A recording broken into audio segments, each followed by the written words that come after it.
दुरूद शरीफ पढ़ लें।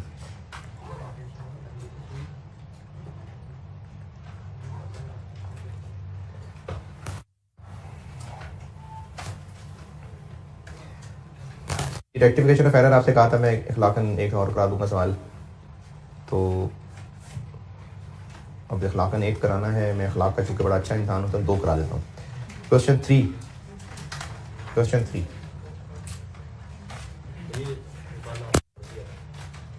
कर लिया था। अच्छा चलें, अभी ये 3 तो करें, फिर देखते हैं बीच में। क्वेश्चन 3 एक साथ साथ ही पढ़ते जाते हैं। खैर है, रिक्वायरमेंट है रेक्टिफाइंग एंट्रीज, और स्टार्टिंग में बताया हुआ है कि सस्पेंस अकाउंट की क्रेडिट साइड पे 47090 डाल दिया गया क्योंकि ट्रायल में डिफरेंस आ रहा था। अच्छा, कल मैंने वो एंड पे बना नहीं सका था, लेकिन मैंने कहा था कि आप ना वर्किंग में सस्पेंस बनाइए ताकि पता चले नेल हो रहा है कि नहीं हो रहा। उससे फिर खुशी होती है कि सवाल सही कर लिए। तो इसमें बना देता हूँ सस्पेंस अकाउंट। ये मैं कर रहा हूँ question number 3। Suspense account trial में डिफरेंस आया था, तो उसकी वजह से क्रेडिट साइड पे 47090 ये डाल दिया था। ये वर्किंग में बना रहा हूँ क्योंकि रिक्वायर्ड नहीं है सस्पेंस अकाउंट, लेकिन बना लें ताकि निल हो तो खुशी हो और निल ना हो वही बात नहीं। आपने तो पूरी कोशिश की थी। Point number 1, purchase returns day book का, चलिए पॉइंट 1 पढ़े तो सही है।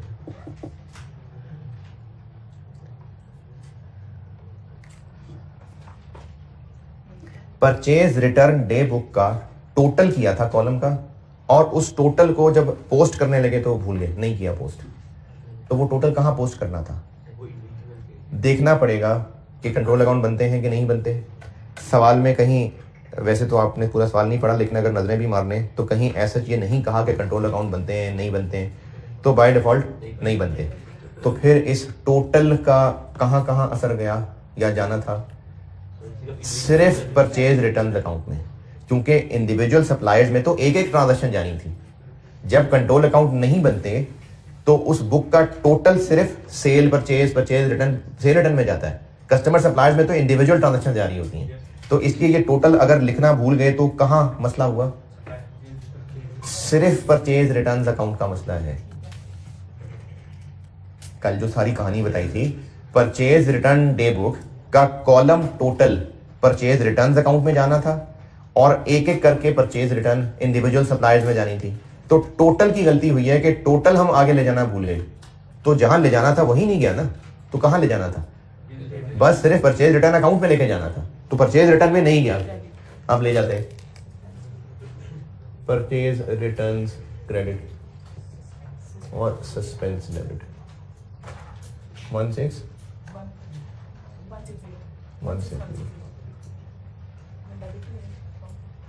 परचेज रिटर्न क्रेडिट होती है वो। मैं पहले सारा एरर ठीक कर लूँ।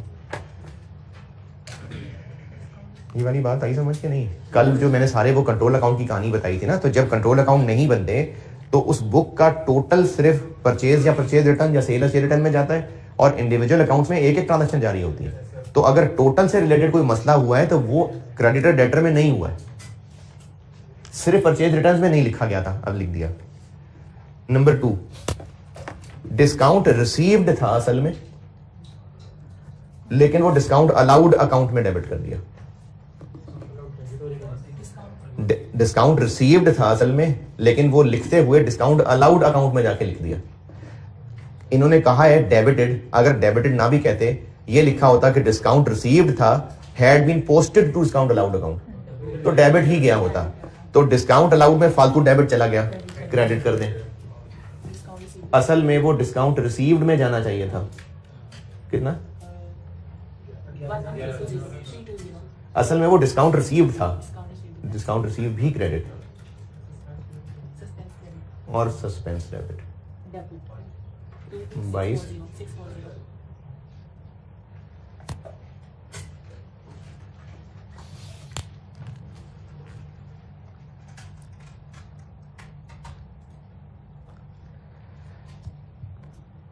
पॉइंट नंबर 3,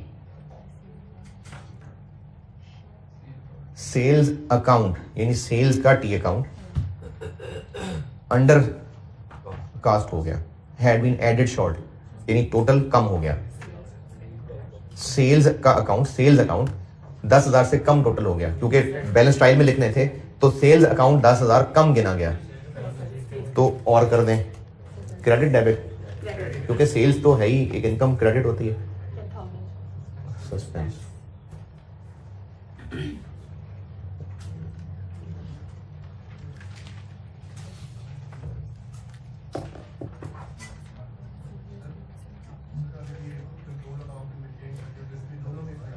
ये पॉइंट 3 बाकी लोग भी सुनिए।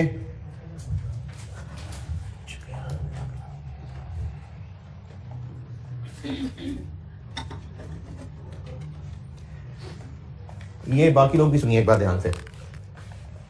सेल्स डे बुक अगर कंट्रोल अकाउंट नहीं बनते तो इसमें जो इंडिविजुअल सेल्स लिखी हुई हैं वो इंडिविजुअल कस्टमर्स के अकाउंट में,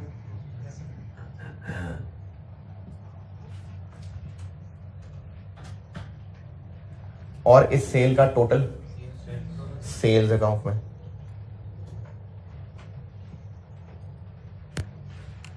और अगर कंट्रोल अकाउंट बनते हैं तो ये जो ए बी सी के अकाउंट हैं ये एक अलहदा रफ की कॉपी में, और मेन सिस्टम के अंदर डेटर का कंट्रोल अकाउंट आ रहा होगा जिसमें यही टोटल पोस्ट हो रहा होगा। 3 नाम बोल रहा हूं, उनमें फर्क याद रखिएगा। ये है सेल्स डे बुक, इसको सेल्स जर्नल भी कहते हैं। ये है सेल्स अकाउंट यानी सेल्स का टी अकाउंट, और इन इंडिविजुअल कस्टमर्स के टी अकाउंट को अमूमी तौर पे यानी मिला के इनको सेल्स लेजर बोला जा रहा होता है। ये 3 अलग अलग नाम है। Sales day book, sales journal, ये बुक मुराद है जिसमें सेल्स रिकॉर्ड होती हैं, एंट्री हो रही है, रिकॉर्डिंग हो रही है। सेल्स अकाउंट, इससे मुराद ये वाला टी अकाउंट है, यानी सेल्स का T account, sales data debit sales credit ये वाली sales, cash debit sales credit ये वाली सेल्स, ये सेल्स अकाउंट है। और ये जो इंडिविजुअल कस्टमर्स के सारे टी अकाउंट्स होते हैं, इन सब को ओवरऑल मिला के सेल्स लेजर बोल रहे होते हैं। ये जो टी अकाउंट होते हैं ना, ये एक रजिस्टर होता है लेजर, उसमें बने होते हैं। इन इंडिविजुअल कस्टमर्स के टी अकाउंट का एक रजिस्टर, वैसे तो अब सब सिस्टम में ही होता है लेकिन हर जगह तो कंप्यूटर नहीं होता, और अभी मैं आपको किताबी नॉलेज ही दे रहा हूं। तो ये जो लेजर होता है ना, ये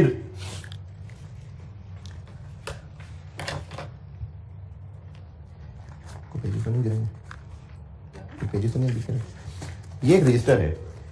जर्नल मैं बात कर रहा हूं किताबी एतबार से, जिसमें ये मोटी मोटी किताबें होती हैं अकाउंट्स वालों के, वरना तो सब अब सिस्टम सॉफ्टवेयर पे होता है, सिर्फ किताबी बात कर रहे हैं। ये एक रजिस्टर है, ये जर्नल है। इसके अंदर एक पेज पे एंट्री करनी शुरू की, पेज खत्म हो गया, अगले पेज पे एंट्री करनी शुरू कर दी। और अगर बिजनेस में ट्रांजैक्शंस बहुत ज्यादा हो तो एक जर्नल की जगह वो 6-7 जर्नल बन जाएंगे। सेल्स जर्नल अलग होगा जिसका फॉर्मेट वो होगा, परचेज जर्नल अलग होगा, सेल रिटर्न्स जर्नल अलग होगा, परचेज रिटर्न्स जर्नल अलग होगा, कैश बुक एक अलग बुक होगी, जनरल जर्नल एक अलग बुक होगी।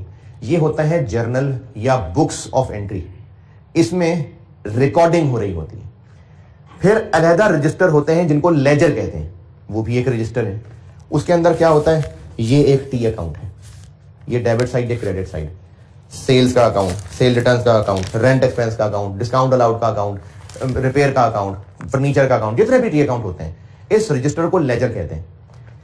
जिन इंडिविजुअल कस्टमर्स के टी अकाउंट खोलने होते हैं, जिस तरह आप एक अपनी स्टूडेंट लाइफ के अंदर कि मैथ की कॉपी अलग बना ली, फलाने की कॉपी अलग बना ली, तो जो इंडिविजुअल कस्टमर्स के टी अकाउंट होते हैं उनके लिए रजिस्टर ही अलग रखा होता है। चाहे वो इंडिविजुअल कस्टमर्स के अकाउंट अकाउंटिंग सिस्टम का हिस्सा हो, उनके बैलेंस ट्रायल में जाते हो, या चाहे वो रफ रजिस्टर हो, इनके अकाउंट्स एक सेपरेट रजिस्टर में बन रहे होते हैं और उस रजिस्टर को सेल्स लेजर बोलते हैं। इंडिविजुअल सप्लायर्स के टी अकाउंट एक लेजर रजिस्टर में बन रहे होते हैं और उस रजिस्टर को परचेज लेजर बोलते हैं। तो ये सेल्स के वर्ड के साथ ये 3 नामों में फर्क रखिए।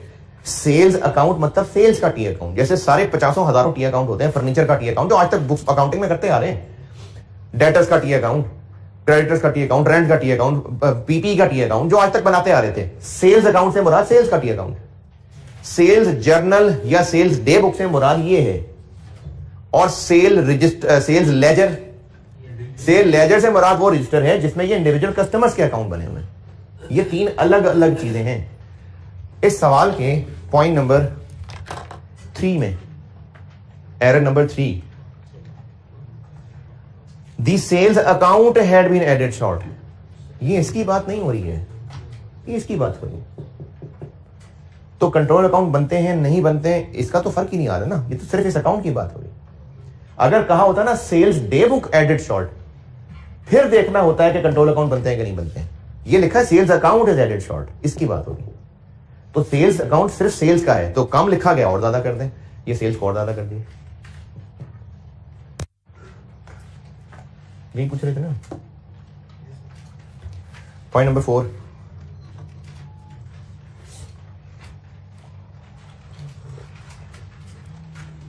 नहीं पढ़ा हुआ ना तो पॉइंट 4 उसके बोला है कि पढ़ लें।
अच्छा, चाय पीने में मौका दिया ही था तो बाकी एरर्स भी पढ़ लेते।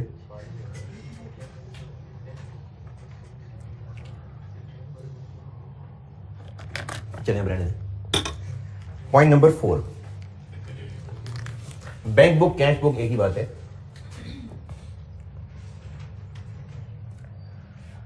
अगर बिजनेस के पास कैश भी हो बैंक भी हो तो वो ना इसी में एक कॉलम बैंक बना लेता है, कैश बना लेता है।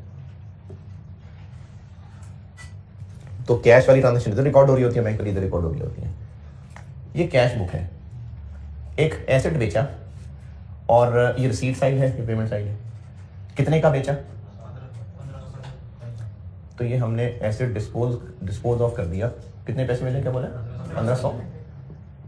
कैश बुक में लिख लिया, ये हो गई बुक में रिकॉर्डिंग, ये बुक ऑफ प्राइम एंट्री होगी, रिकॉर्ड हो गया। अब अगला काम क्या था? इसको पोस्ट करना। पोस्ट कहां कहां करना था? एसेट के अकाउंट में जाना था, प्रॉफिट ऑन डिस्पोजल में जाना था और बैंक में, बैंक के अकाउंट में वो है। यानी ये जो कैश बुक है ये बुक ऑफ प्राइम एंट्री भी है और जब पोस्टिंग की बारी आएगी तो ये बैंक अकाउंट भी है। कैश बुक में रिकॉर्ड हो गया यानी बैंक अकाउंट में डेबिट हो गया। No other entries have been made. The receipt of cash has been posted in the bank book, कि बैंक बुक में तो हमने इसको लिखा है बट कॉरस्पॉन्डिंग एंट्री यानी इसके साथ और जो काम होने थे वो नहीं की। इस एरर की अगर मैं एंट्रीज बना के शक्ल दिखाऊं तो उसकी शक्ल बन रही है कि करेक्ट होना चाहिए था कैश या bank debit 1500, accumulated debit 4800, asset कौन सा है? फर्नीचर, इक्विपमेंट क्या है? बस एसेट, एसेट क्रेडिट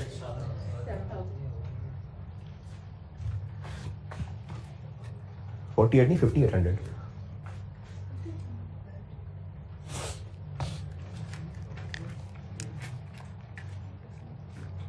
₹7,000 कॉस्ट थी एंड डेप्रिशिएटेड टू 1200। ये डेप्रिशिएट होता होता होता 1200 रह गया था। ये 1200 क्या है? Book value. तो इसको 7 में से माइनस करें तो एक्यूमुलेटेड डिडक्शन आ जाएगी 58।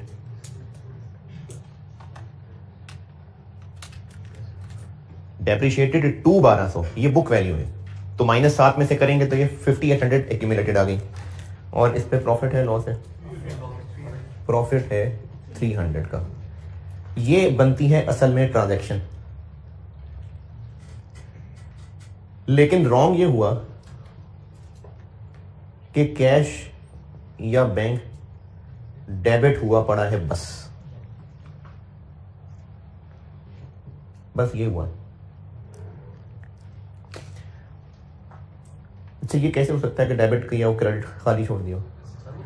असल में ना, ये सिर्फ मैं आपको बता रहा हूं कि ये हुआ है, ऐसा नहीं है कि एंट्री की गई है जहां उसने बैंक डेबिट कर लिया था, क्रेडिट लिखते लिखते इंक खत्म हो गई, जब इंक भरने गया तो फिर भूल गया।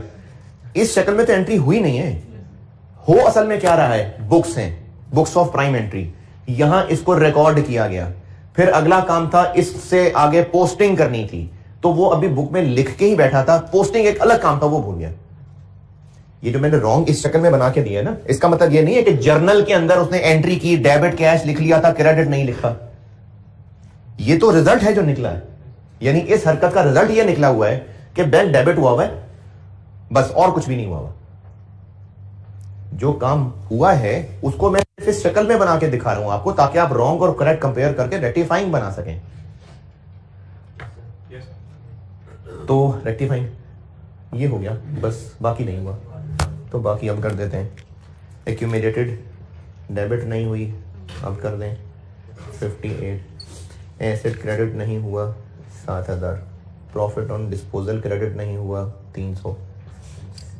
और अब ये जो खाली 1500 है, ये सस्पेंस आ गया।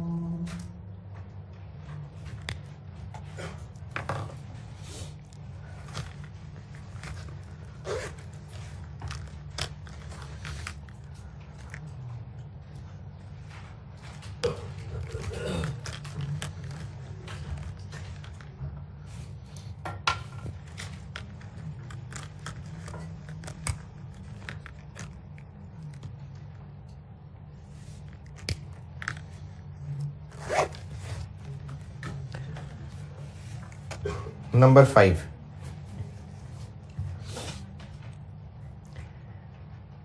एक क्रेडिट सेल थी 1470, जो कि कस्टमर के अकाउंट में 1470 की बजाय 1740 लिख दी, और इतना जुल्म काफी नहीं था, क्रेडिट कर दी। कस्टमर के अकाउंट में सेल किस साइड पे आनी थी, डेबिट साइड पे। 1470 डेबिट करने की बजाय 1740 क्रेडिट कर दिया। तो दोनों को मिला के आप डेबिट कर देंगे।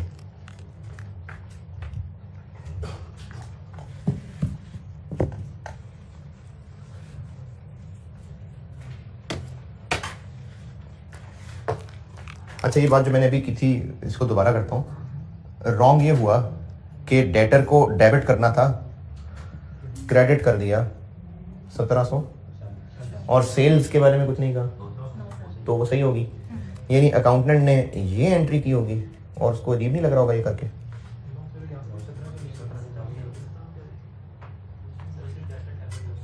हैं जी, यानी ये एंट्री इसने ये की होगी, क्रेडिट क्रेडिट, और ये एंट्री उसने इस शक्ल में नहीं की है। ये तो मैं वैसे आपको रिजल्ट बना के दिखा रहा हूं। असल में हुआ ये होगा कि सेल्स डे बुक के अंदर 1470 ही लिखा होगा, फिर जब उसको पोस्ट करना होगा तो सेल्स में तो 1470 कर लिया होगा, या बल्कि सेल्स में तो टोटल जाना था, ये टोटल में आया होगा, और ये सेल्स तो ठीक हो गई होगी। इसको यहां लिखते हुए यहां की बजाय ये यहां लिख गया, और वो भी 1740। या तो इसी जगह लिखते हुए उसने ये एंट्री की हो ना कि सेल्स क्रेडिट, और डेटर डेबिट की बजाय वो भी स्लिप होकर इधर कर दिया, लेकिन ये किया ये नहीं, इसने इस तरह नहीं लिखा है।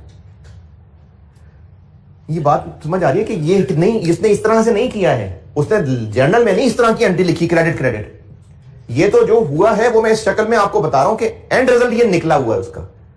हुआ ये होगा कि सेल्स डे बुक में लिखा होगा, टोटलिंग की फिगर ठीक यहां पर आई होगी, क्योंकि ऐसा तो कुछ बताया नहीं कि गलत है। इसको इधर डेबिट की बजाय इधर लिख दिया होगा, और वो भी 4 और 7 आगे पीछे हो गया। तो एरर सिर्फ डेटर के अकाउंट में हुआ है। डेबिट करना था, क्रेडिट कर दिया, वो भी गलत अमाउंट से। तो दोनों अमाउंट से मिला के डेबिट कर देते हैं, डेटर डेबिट कितने से 1470 प्लस 1740 3210 और suspense credit.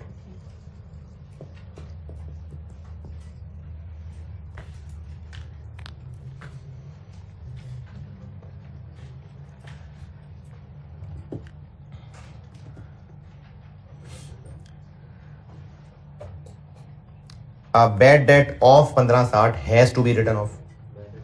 Bad debt write off कर लें, bad debt debit debtor credit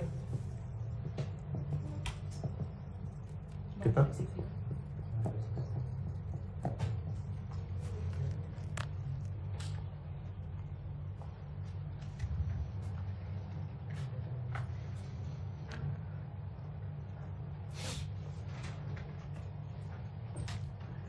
और प्रोविजन फॉर डाउटफुल डेट 10% पे बनाते हैं। और उसके बाद आपको डेटर्स का बैलेंस बताया हुआ है, प्रोविजन का बैलेंस बताया हुआ है, ताकि इनमें जो जो ठीक करना है वो कर लें।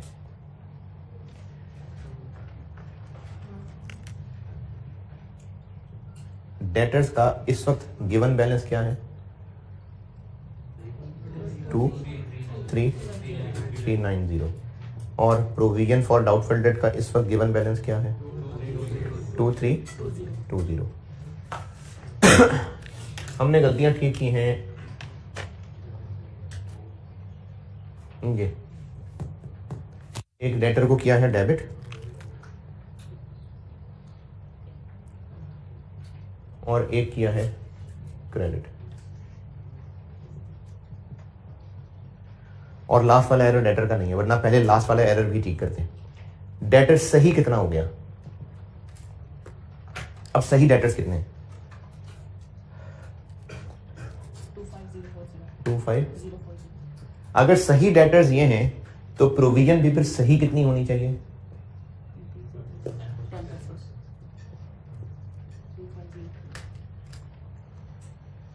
तो प्रोविजन को फिर कितना सही कर दें 184 से प्रोविजन को बढ़ा देते हैं। Bad debt debit, provision for doubtful debt credit.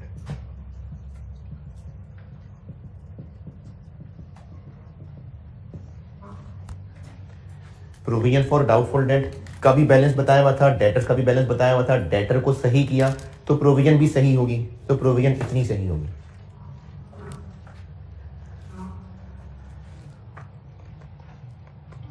और लास्ट, पीरियोडिक सिस्टम में क्लोजिंग स्टॉक की एंट्री क्या होती है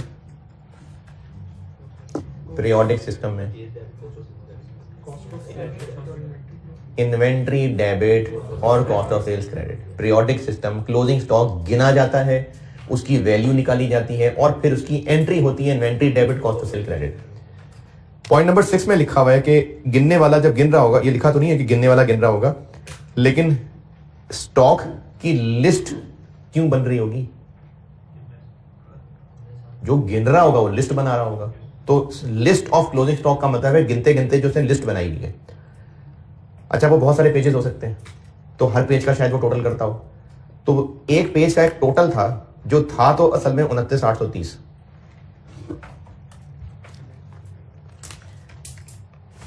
क्लोजिंग स्टॉक की ना गिनती हो रही होगी, और जो गिन रहा होगा वो कह रहा होगा ये वाले बॉक्सेस इतने हैं, लिख लिए, फलाने बॉक्सेस इतने हैं। स्टोर में फिरता जा रहा है, पेज खत्म हो गया, अगले पेज पे आ गया, फिर पेज खत्म हो गया, अगले पेज पे आ गया। अब ये सारी की सारी टोटल करेंगे तो वो क्लोजिंग स्टॉक है। तो प्रैक्टिकली जब आप जाएंगे आर्टिकल में आपको अंदाजा होगा, अक्सर बहुत सारे पेजेस को टोटल करने का एक प्रैक्टिकल तरीका ये होता है कि एक पेज का टोटल कर लें, क्योंकि जब इतनी सारी फिगर्स एक साथ टोटल करते हैं ना तो कैलकुलेटर भी एकदम से रुक जाता है। कभी किसी ने खेल के देखा हो कैलकुलेटर की कितनी कैपेसिटी है, तो एंड पे आके ना वो काला डॉट ब्लिंक करना शुरू कर देता है और कैलकुलेटर बस हो जाता है। तो इसलिए इतने सारे पेजेस टोटल एक साथ करने की बजाय एक पेज टोटल किया, उसका टोटल यहां लिख लिया, और ये टोटल यहां लिख लिया, फिर अगले पेज का टोटल किया, इसको साथ मिलाया, बाकियों को साथ मिलाया, फिर एक टोटल लिख दिया, फिर ये टोटल इधर लिख दिया। ये अंग्रेजी में लिखा हुआ है कि जो स्टॉक की लिस्ट थी, एक पेज का टोटल 29,830 था, लेकिन जब इसको अगले पेज पे लिखा तो डिजिट आगे पीछे हो गए। एक और शीट पे गलती हुई कि टोटलिंग में 1000 ज्यादा टोटल कर लिया। हैं ये दोनों की दोनों गलतियां क्लोजिंग स्टॉक की अमाउंट निकालने की। एक गलती क्या है कि 830 की जगह 380 कितना बना 450 कम लिख दिया और आगे किसी और शीट पे 1000 ज्यादा लिख दिया, तो 450 कम 1000 ज्यादा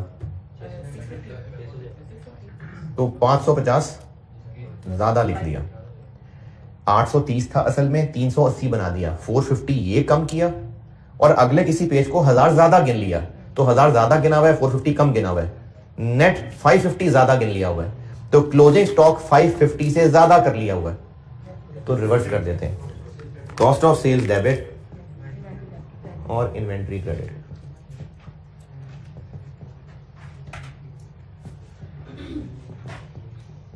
$550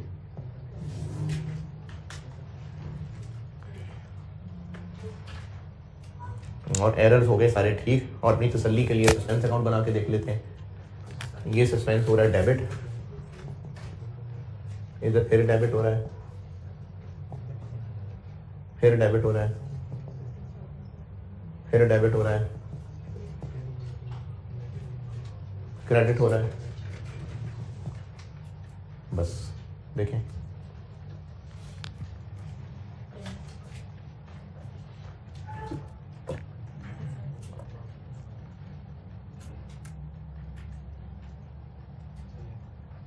ठीक है। तो यही बस एरर थे और ये ठीक कर लिए। तो सस्पेंस अकाउंट नील हो गया ना। ठीक।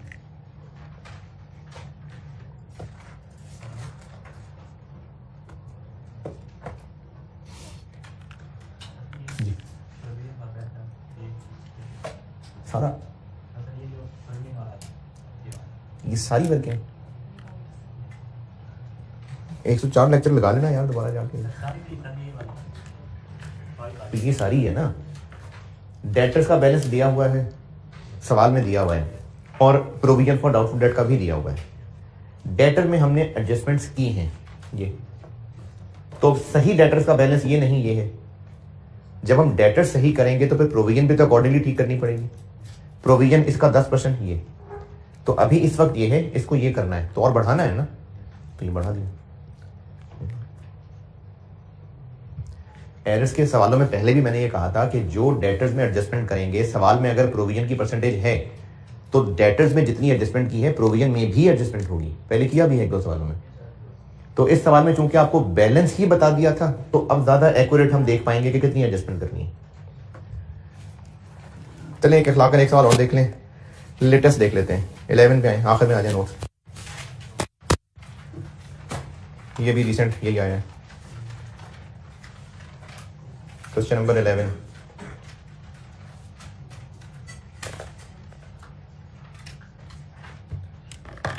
मून मार्ट, पढ़ लीजिए।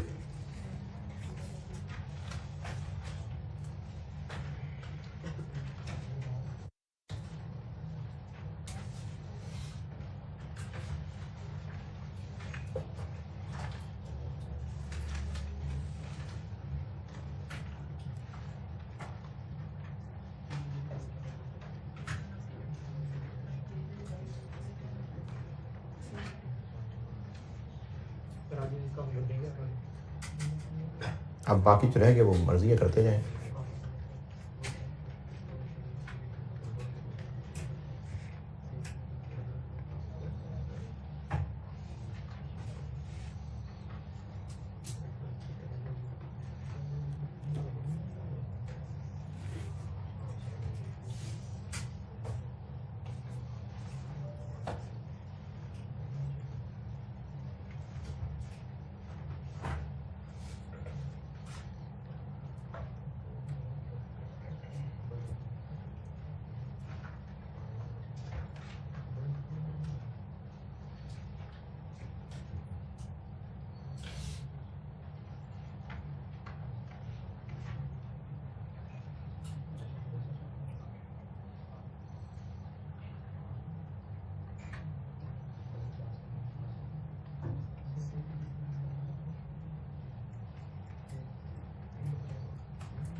सवाल में एंट्रीज नहीं मांगी लेकिन सस्पेंस अकाउंट मांगा है।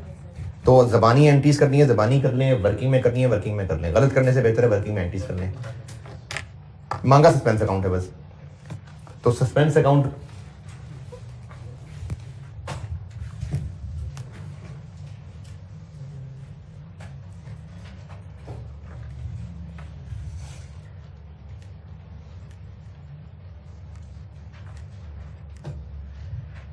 सस्पेंस अकाउंट मांगा है, लेकिन मैं रिकमेंड यही करूंगा कि आप ना वर्किंग में सही लेकिन रेक्टिफाइंग एंट्रीज बना लेना।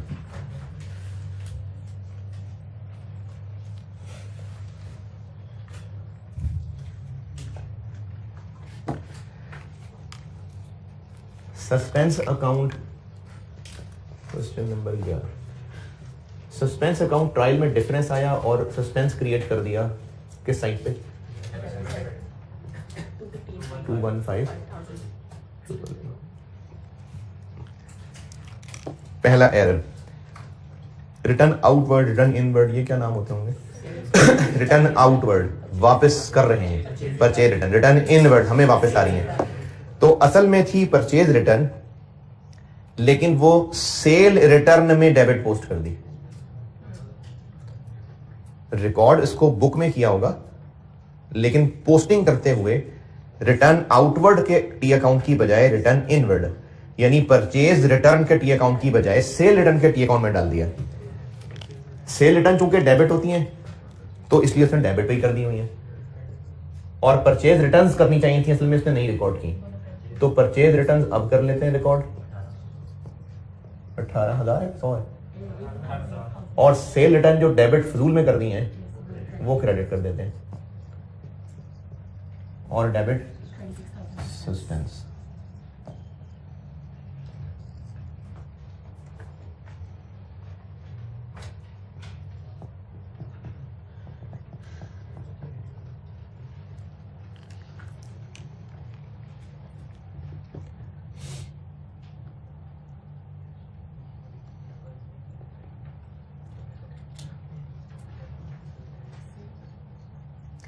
A sale invoice of 42,000 was posted twice in sales ledger, sales day book, sales account, sales ledger, sales ledger यानी वो डेटर्स वाले अकाउंट। तो सेल इनवॉइस डेटर वाले अकाउंट में 2 दफा लिख दी, तो एक दफा क्रेडिट कर देते हैं, डेबिट कर देते हैं। सेल इनवॉइस थी, सेल लेजर में पोस्ट, यानी डेटर के अकाउंट में पोस्ट करनी थी, इस साइड पे डेटर के अकाउंट में डेबिट पे पोस्ट करनी थी ना, 2 दफा कर दी है, यानी डेटर 2 दफा डेबिट कर दी है, तो एक दफा क्रेडिट कर देते हैं। कितनी? 42,000 सस्पेंस।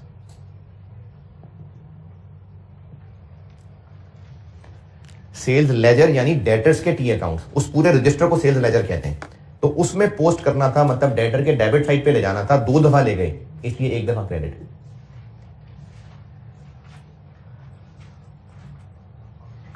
यानी चैप्टर में खत्म, आखिरी सवाल करा रहा हूं, खत्म कर रहा हूं, कोई इत्मीनान नजर नहीं आ रहा शक्लों पे आपको, सही है? तीसरा, एक्यूमुलेटेड डेप्रिसिएशन का बीडी असल में 461,000 था, लेकिन लिखा वो 641 गया। एक्यूमुलेटेड डेप्रिसिएशन में बीडी जब लिखा तो असल में वो 461 था, 641 लिख दिया, ज्यादा लिख दिया, तो डेबिट कर देते हैं, एक्यूमुलेटेड डेबिट कर देते हैं, दोनों का डिफरेंस 180 और सस्पेंस क्रेडिट। एक्यूमुलेटेड डेप्रिसिएशन एक क्रेडिट चीज है ना, तो उसमें बैलेंस लिखना था गलत, हमने ज्यादा लिख दिया, तो इसलिए उसको डेबिट करके रिवर्स किया।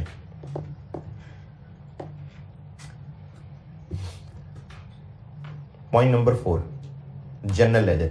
जनरल लेजर वो वही रजिस्टर जिसमें सारे टी अकाउंट बने हुए हैं, जो मेन सिस्टम का हिस्सा है टी अकाउंट सारे, उनको जनरल लेजर कहते हैं। पहला एरर, एनुअल रेंट मिला था हमें, जो कि 12 महीने, जो 31 मार्च 22 को खत्म होने जाके 336,000, ये पोस्ट नहीं किया, तो कहां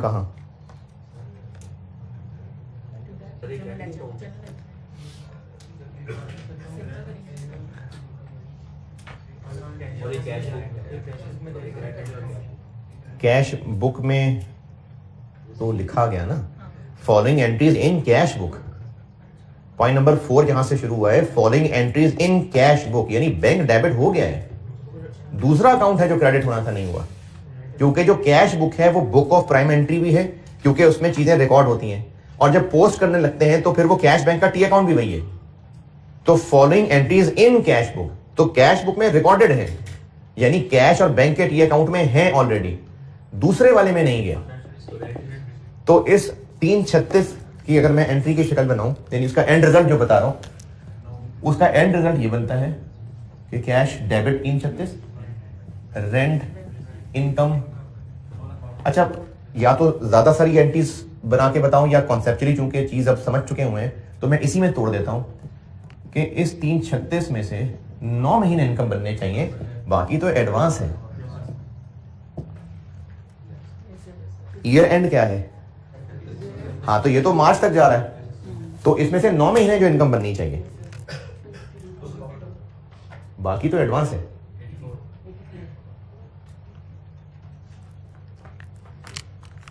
तो कैश बुक में चूंकि रिकॉर्डेड है, यानी ये हो गया हुआ है, ये नहीं हुआ, तो ये अब कर लेते हैं।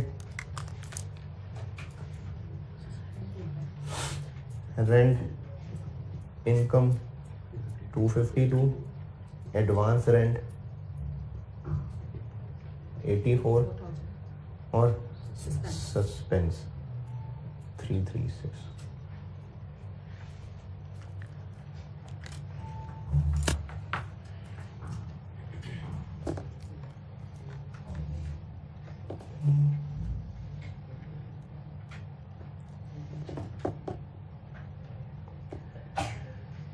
सेकेंड बुलेट पॉइंट,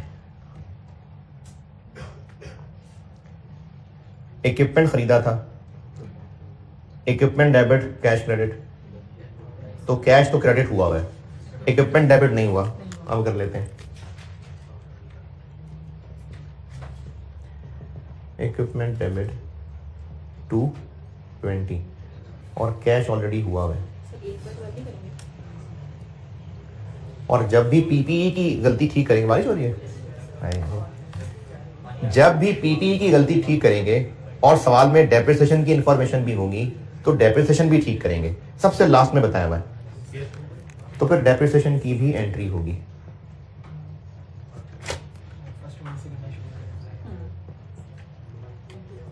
%, इंटू 8 महीने 22,000। अच्छा, ये नहीं है सस्पेंस, ये तो ऑब्जेक्शन चार्ज कर रहे हैं, रिक्वायर्ड नहीं है। पार्ट बी, प्रॉफिट में हेल्प हो जाएगी। जब रेक्टिफाइंग एंट्रीज वर्किंग में कर ही रहे हैं तो कर लेते हैं ना, पार्ट बी में हेल्प हो जाएगी। और लास्ट कैश परचेजेस हैं, परचेजेस डेबिट, कैश क्रेडिट। तो कैश क्रेडिट हुआ है, परचेजेस नहीं हुई। परचेजेस अब कर लेते हैं, कितनी है? 50,000 और सस्पेंस क्रेडिट।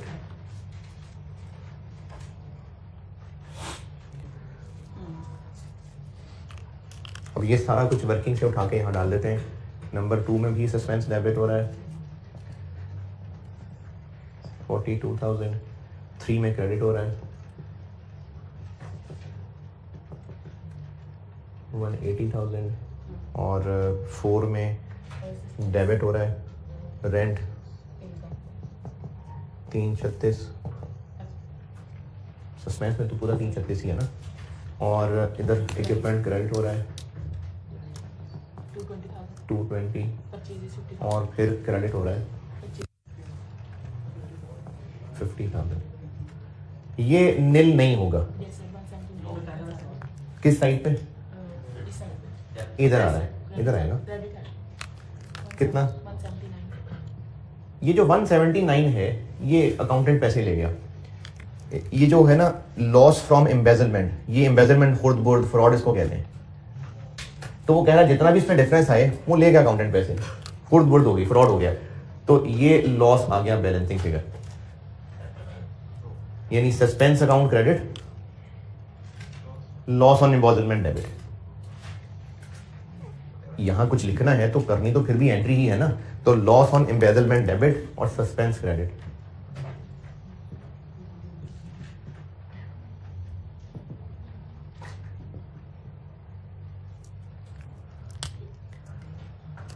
और पार्ट बी की रिक्वायरमेंट है प्रॉफिट करेक्ट कर दें, तो ऊपर प्रॉफिट गलत वाला दिया हुआ है, दोनों क्रेडिट हुए हैं, ऐड हो जाएंगे, ये क्रेडिट हो रहा है, ये P&L है, ये नहीं है, ऐड हो जाएगा, डेबिट हो रहा है, लेस हो जाएगा, डेबिट हो रहा है, लेस हो जाएगा, डेबिट हो रहा है, लेस हो जाएगा। रेक्टिफिकेशन ऑफ एरर्स न्यूमेरिकली बस। और एक ना मैंने फाइल रखी है उस पर पोर्टल पे आपके, इसमें एक दो पेज का टॉपिक है, उसकी मिसालें दी हुई हैं, आपने सिर्फ पढ़ना है उसको। ये टाइप्स हैं वो कुछ एरर्स की, यानी आप जैसे एक एरर होता है ट्रांसपोजिशन एरर, ट्रांसपोजिशन एरर, ये मुख्तलिफ नाम है, एरर्स की टाइप्स हैं। ट्रांसपोजिशन एरर इसको कहते हैं कि ये एरर क्या हुआ था, ये वाला 461 था, लिखते हुए 641 कर दिया था। ये जो डिजिट आ गई पेपर में अक्सर आप लोग भी करते हैं, होता कुछ है, लिखते लिखते कुछ और कर देते हैं, इसको ट्रांसपोजिशन एरर कहते हैं। तो इस तरह से ना एरर्स के कुछ नाम हैं। एक होता है error of principle. Error of principle ये होता है कि असल में वो कैपिटलाइज होना था, अकाउंटेंट को लगा एक्सपेंस है, उसने एक्सपेंस बना दिया, ये असूली एरर है, एरर ऑफ प्रिंसिपल। इस तरह से एरर्स के कुछ नाम हैं, वो नाम अंग्रेजी में और उनके आगे मिसालें दी हुई हैं, ये आप वो पेज पढ़ लीजिएगा, ये एमसीक्यूज में टेस्ट हो सकती है ये चीज़। ICAP की बुक से ही मैंने ना वो पेज कट करके आपके कोर्स में रखे, वो कुछ टाइप्स हैं, बस पढ़ेंगे और मिसाल देखेंगे और बस वो नाम याद हो जाएगा। आपको उनकी अंग्रेजी लिखने को नहीं कहा जाएगा। आपको मैक्सिमम क्या हो सकता है कि आपको एक एरर बताया होगा और पूछा होगा बताइए एरर ऑफ प्रिंसिपल है कि एरर ऑफ ट्रांसपोजिशन है, तो वो आपने वो लिस्ट पढ़ी होगी, तो उससे फिर वो MCQs हैंडल हो सकते हैं। रेक्टिफिकेशन ऑफ एरर्स खत्म, और इसको नोट करना है तो कर लें। जी ट्रांसपोर्टेशन इनवर्ड का मतलब है जो हम चीजें खरीद रहे हैं उनकी ट्रांसपोर्टेशन है, तो ये तो परचेजेस का हिस्सा बनेगा। जो चीज हम खरीदते हैं, खरीद के और खरीद के लाने तक सारे खर्चे परचेजेस का हिस्सा होते हैं। और ट्रांसपोर्टेशन आउट है कि हम चीजें कस्टमर को डिलीवर कर रहे हैं, तो ये सेलिंग एक्सपेंस होता है। जी ट्रांसपोर्टेशन इन, कैरेज इन, एक ही बात है। ठीक है, अब इसको बी करना है।